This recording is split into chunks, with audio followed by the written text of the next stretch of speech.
The art of investing at the right time is the topic of the video. When you think of starting a business, you must always consider failure. That is paramount. You must put that at the back of your mind as an entrepreneur. An entrepreneur's first, second, or even 10th idea often does not have a bright future. That I must tell you for sure, coming from experience. I've put my hand on so many different ideas that I had so much expectations for. But at the end of the day, the future looks bleak at the end of it, and sometimes it doesn't even come true. Therefore, founding a new company is about trying and failing. You just have to fail better every time you try. However, there is one thing you should avoid. You should not run out of money or be left with a mountain of debt. You must be very careful that in as much as you're trying and you're trying to get better at what you do as an entrepreneur, you must avoid not running out of money and not accumulating a lot of debt as an entrepreneur. It can hinder your progress, it can hinder your creativity, and it can hinder you from moving forward. And in today's video, I will give you tips on when you should invest and how much, so that your dream of standing on your feet will not end before it has even really started.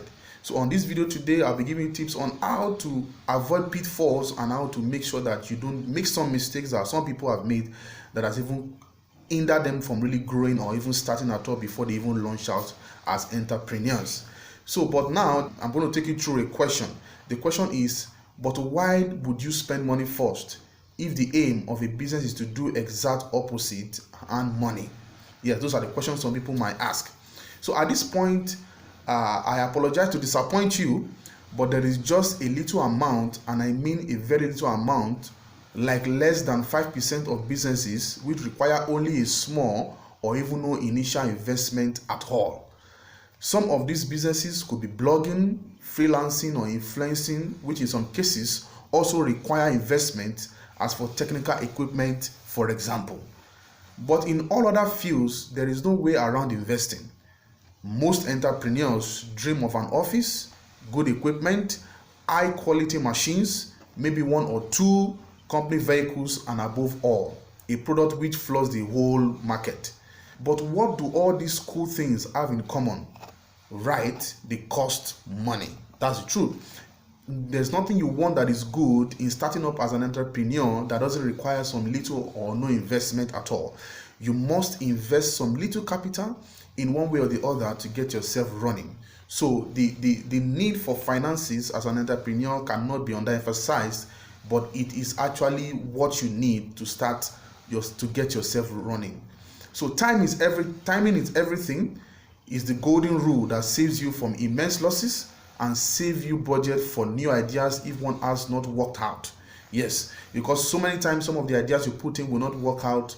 And so timing is everything, because like we said, you must prepare your mind for failure as an entrepreneur. So here, I'm going to be giving you very useful tips on how to set up an adequate investment plan. You should not miss out in this video. Tip number 1, before you borrow money, you should have a well-calculated idea of what amount you expect will be essential for shooting your company. For this initial investment, you should focus on expenses which are indispensable for producing at least a small amount of the product you aim for. That is very, very, very important. The center of attention should be the things you are good at and your future company stand for. What these things could be depends on yourself. You have to determine that. There is only one rule: think small at first. There's only one rule: you must not aim too high. You must be realistic. There's what we call a smart analysis. You must be realistic. Your plan has to be something that is within what you can handle. So you need to think small at first. It's very, very important. It's good to have big dreams, but you have to realize that you have to start from somewhere as an entrepreneur. But the question here is, but why think small?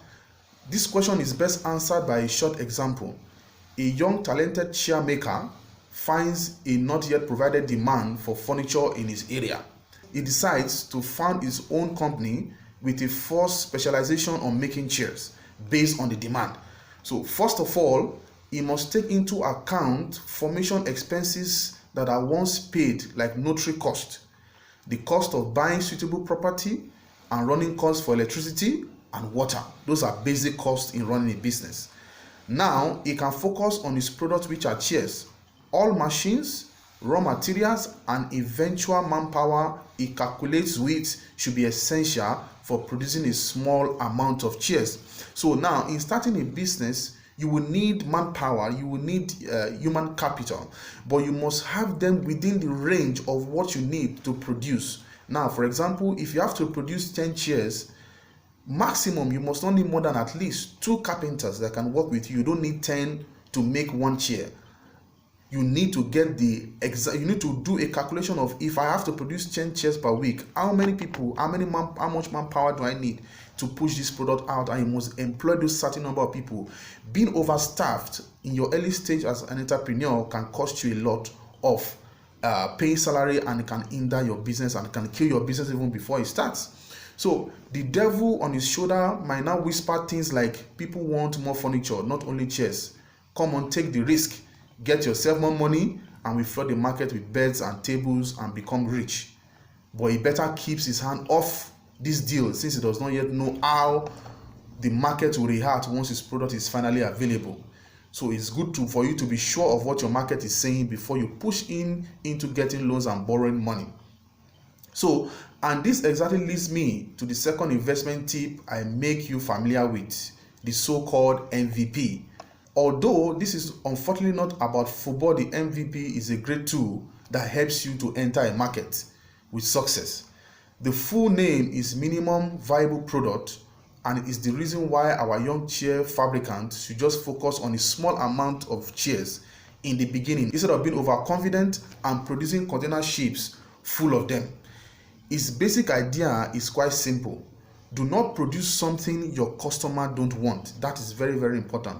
Don't produce a product that your customer don't want in assumption that they will purchase it. Most people have made that mistake. I have made that mistake in business. So you have to produce based on the demand, that you know that if I produce this 10 amount number of product, it will be consumed by the people who want it, by the people who are demanding for it. So, and how to make sure this doesn't happen, let the MVP be your guide. So how does this strategy function? Just sit down and listen.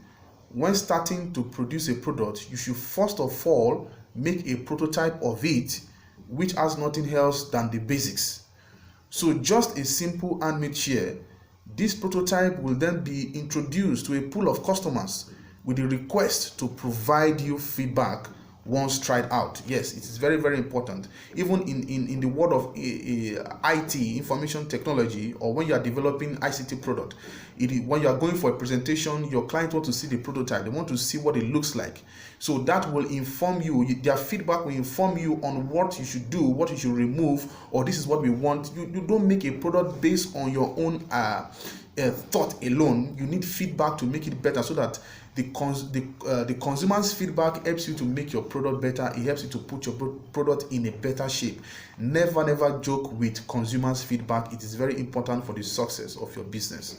So after having received and evaluated the customer's feedback, you get to work and forge a new prototype. This process will be repeated over and over again until no one gives you negative feedback anymore. Until when the customer's feedback is satisfactory, then you are sure that you can produce something that will be consumed in the market space. So thanks to the MVP, our good old chair fabricant has now developed the best looking, most stable and most comfortable chairs his customers can imagine. Now he's finally ready to think bigger and start to invest into making his production bigger. The outcome could also be the exact opposite. Although he improves his product over and over again, it doesn't become popular among customers. If this is the case, the reason is quite simple. You were wrong, my friend. Your customers don't need chairs. Think of something new and repeat the procedure. So after you have found the perfect product, you can finally start with the actual founding phase. Now it's about spending the big money. It's time to get yourself a suitable production facility, machines, cars, office equipment, or whatever is needed for your business to function properly. Yes, after you have looked at all these things, now you can get all the equipment, you can get all what you need to make sure that your business is fully running. So, but no worries, or all of these things don't have to be the most modern or even new.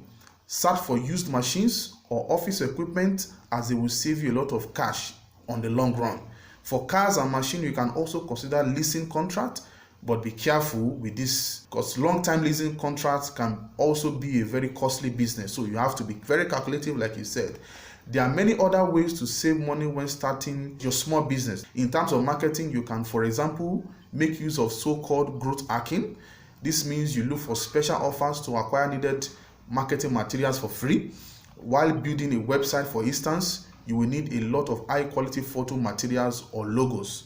Websites like Shutterstock often have special offers of free download materials in a certain time. You need to use these things. So you see, there are plenty of opportunities to save money before earning the big bucks.